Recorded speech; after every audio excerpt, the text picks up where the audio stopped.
Vamos a ver ahora el último caso que se nos puede presentar para separar una expresión en fracciones simples y que pueda ser antitransformada mediante tabla.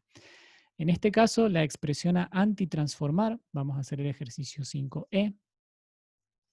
5E. La expresión a antitransformar es h de s igual a 2s dividido s más 1 al cuadrado por s más 2. Comparando con los casos anteriores que vimos. El primer caso es el de polos reales distintos. Es decir, que tenemos en el denominador dos factores distintos y estos factores están todos elevados a la primera potencia. ¿Sí? Voy a volver, por ejemplo, a la expresión. Fíjense, era esta que teníamos acá, la x de s. 2 por s más 9 dividido s más 3 por s más 4. ¿Sí? Entonces tenemos dos polos simples que nos dan estos factores elevado a la primera potencia. Y cuando teníamos una expresión de este tipo, se trabajaba con fracciones simples como vimos en este ejercicio, ¿sí? El 5A.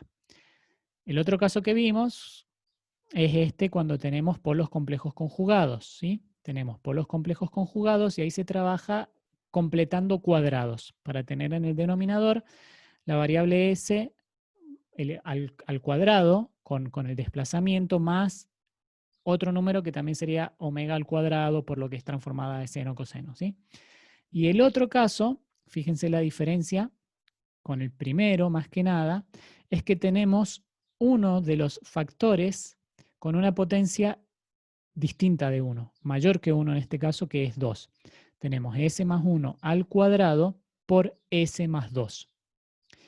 Cuando tenemos polos repetidos o múltiples, que fíjense que eso aparece debido a este factor, que es s más 1 al cuadrado, se tiene que trabajar como se indica en las herramientas teóricas que nosotros les hemos dejado en el caso 2. Y tiene que ver esto con el cálculo, o sea, tal cual como vimos en el cálculo de los residuos. ¿Se acuerdan que veíamos en la parte de números complejos para resolver integrales y era así, integrales y derivadas, cuando veíamos esas operaciones en los primeros prácticos que hacíamos el cálculo de los residuos? Bueno, esta expresión tiene que ver con eso también. Vamos a ir a las herramientas teóricas y tenemos acá el caso 2. Le vamos a dar una miradita y vamos a pasar a ver el ejercicio. Al factor s menos a a la m, fíjense que tenemos, como les decía recién, polos de orden m, según m es la cantidad de polos que tenemos en ese valor, le corresponde la suma de fracciones y esto que tenemos acá es lo que nosotros tenemos que desarrollar. Verlo así de forma analítica a veces es un poco confuso, pero enseguida cuando lo veamos de forma numérica van a ver que no es tan difícil. A este factor s menos a a la m le corresponde la suma de fracciones como aparece esto acá. Esperen que no me sirve esto, lo voy a igualar. Voy a agregar yo. Supongamos que acá tuviésemos, voy a poner así, un polinomio. P de S le voy a llamar porque tenemos un polinomio de S en el numerador, un polinomio de la variable S, y en el denominador tendríamos S menos A a la M. Ahí está. S menos A a la M. Bien. Y esto lo tendríamos que igualar acá. Ahí me sirve más para la explicación. Lo que tenemos entonces es un polinomio en S como numerador dividido S menos A a la M. Entonces lo que sucede es que por ahí como tenemos en el numerador un polinomio en S que quizá no nos permite tener una expresión para antitransformar de forma sencilla, lo que se hace es separar esto en una suma de fracciones y se ordena esta suma de fracciones como vemos acá. Se tiene primero un coeficiente, que en realidad esto es un valor numérico, ¿sí? A sub m, dividido s menos a la m, más a sub m menos 1, dividido s menos a la m menos 1, más y así sucesivamente hasta a sub 1 dividido s menos a. Supongamos que m fuese igual a 3, para que me sirva esta expresión que tenemos acá. Es decir, que tenemos s menos a al cubo. S menos a al cubo.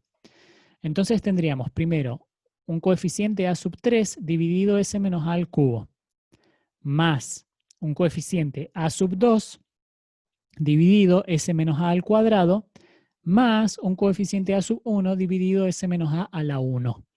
¿Sí? Entonces, de esa forma, cuando tenemos un factor que está elevado a la potencia 3, vamos a tener 3 términos distintos. Y fíjense que va cambiando el exponente de los términos en el numerador y también los coeficientes que están en el, va cambiando la potencia en el polinomio denominador de cada uno de estos y también cambian los coeficientes que tenemos en el numerador. Y ahora, cada uno de los coeficientes se va a calcular según cómo se expresa acá.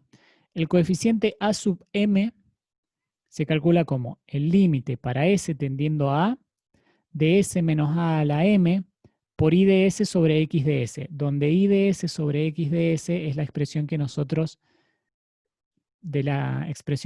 partimos originalmente, ¿sí? I de s dividido x de s sería esta expresión que nosotros tenemos acá. Esta que yo le llamé p de s sobre s menos a la m como para ejemplificar. Entonces, a la expresión original nosotros la multiplicamos por s menos a la m, se toma el límite para s tendiendo a, que sería el valor del polo, y el valor que nos dé es el coeficiente a sub m, que sería ese coeficiente que nosotros ponemos acá. Acá, ¿sí? Ese primer coeficiente a sub m, ¿sí? Y el resto de los coeficientes, que acá se les cambia el subíndice a sub k, se calcula según esta expresión que tenemos acá de forma más general. A sub k es igual a 1 factorial, está en vano el factorial, tendría que haber sido 1, me parece que ha sobrado. Acá, denme un segundo, no, acá hay otro error. Esto debería ser 1 sobre m menos k factorial. Acá ha quedado mal puesto el factorial, ¿sí? Ya lo vamos a corregir también a eso cuando terminemos el práctico. Queda 1 sobre m menos k factorial por el límite de s tendiendo a de la derivada m menos k con respecto de s, m menos k veces de s menos a la m por i de s sobre x de s. Para k igual 1 y así sucesivamente hasta m menos 1. Fíjense entonces, por ejemplo, yo les dije acá que m es igual a 3. Entonces, el a sub 3 lo calcularíamos como el límite de s tendiendo a de s menos a al cubo por i de s sobre x de s. Y después, k tomaría valores 1 y 2, si m es igual a 3. Entonces tendríamos que calcular un a sub 1, o empecemos de atrás para seguir el orden de cómo se ha escrito esto acá arriba. Calcularíamos un a sub 2 que va a ser igual a 1 sobre 3 menos 2 factorial, que es 1, por el límite de s tendiendo a de la derivada segunda. ¿Estamos bien? Porque dije 3 menos 2, perdón, la derivada primera, porque si estamos calculando el a sub 2 es la derivada primera, porque tengo la derivada 3 menos 2 es igual a 1, o sea, la derivada primera de s menos a la m por i de s sobre x de s. Y después calculamos el a sub 1, para acá igual 1, que sería 1 sobre 3 menos 1, me da 2, 1 sobre 2 factorial, por el límite de s tendiendo a de la segunda derivada, ahora sí, la segunda derivada con respecto de s dos veces de la expresión que tenemos acá, s menos a la m por i de s sobre x de s, y ahí obtuvimos el A sub 1. Bien, esa es una descripción del procedimiento, quizá ha costado un poquito ahora que me sigan, pero después, cuando lo vean, y ahora vamos a ver el desarrollo del ejercicio, va a ir tomando un poquito más de forma esto. Vamos a ir al ejercicio ahora. Y acá estamos. Fíjense entonces. Tenemos esta expresión que queremos antitransformar. H de S es igual a 2S sobre S más 1 al cuadrado por S más 2. Fíjense acá que tenemos, si se quiere, como una mezcla de factores en el denominador, porque tenemos S más 1 al cuadrado, que es un factor de segundo grado, ¿sí? O sea, tenemos dos polos repetidos, y tenemos acá S más 2. Cuando queremos separar esto en fracciones simples, se hace de la siguiente manera. Fíjense que acá se ha tomado este polinomio, S más 1 al cuadrado, y esto se separa de la siguiente forma. Se escribe un término A sub 2, fíjense que tenemos este 2 que se corresponde con el cuadrado, A sub 2 dividido S más 1 al cuadrado, más A sub 1 dividido S más 1. O sea que estos dos que tenemos acá, estos dos términos, se corresponden con este factor que es un polo múltiple, ¿sí? Y el último, fíjense que aparece como más B sobre S más 2. Este se corresponde con este factor que es S más 2. ¿Está? Entonces fíjense por esto acá que les decía que tenemos como una combinación, porque tenemos un polo simple en S igual menos 2 y un polo doble en S igual menos 1, que tenemos este S más 1 al cuadrado, ¿sí? Bien, y ahora cada uno de los coeficientes A sub 2, A sub 1 y B se tienen que calcular según lo que ya hemos visto en los métodos correspondientes. Para calcular A2, lo que se hace es tomar el límite para S tendiendo a menos 1 de S más 1 al cuadrado por 2S sobre S más 1 al cuadrado por S más 2. Fíjense que ahora esta expresión es la que recién se le había llamado I de S sobre X de S, ¿sí? Que es la expresión que es el cociente de los polinomios, la expresión que queremos desarrollar en fracciones simples. Fíjense acá que esto se simplifica el cálculo porque S más 1 al cuadrado se simplifica con S más 1 al cuadrado acá, y simplemente queda 2 por S sobre S más 2, que hay que tomar el límite para S tendiendo a menos 1, se reemplaza el valor del menos 1 y se llega a que A sub 2 es igual a menos 2. Después tenemos el cálculo de A sub 1. Acá tenemos el límite para S tendiendo a menos 1 de la primera derivada de 2 por S sobre S más 2. Se toma primero la derivada, ¿sí? Acá ustedes verán, es la derivada de un cociente, resolverán la derivada, se reemplaza el menos 1 para tomar el límite y nos da que A sub 1 es igual a 4. Y finalmente, para calcular B, se toma el límite de S tendiendo a menos 2 de S más 2, que es este factor que tenemos para el término de la B, por 2 sobre S más 1 al cuadrado por S más 2. Fíjense acá que lo que se simplifica es este S más 2 con este S más 2 de acá. Se toma el límite, se reemplaza el valor y da que B es igual a menos 4. Entonces ahí hemos llegado a esta expresión que tenemos acá.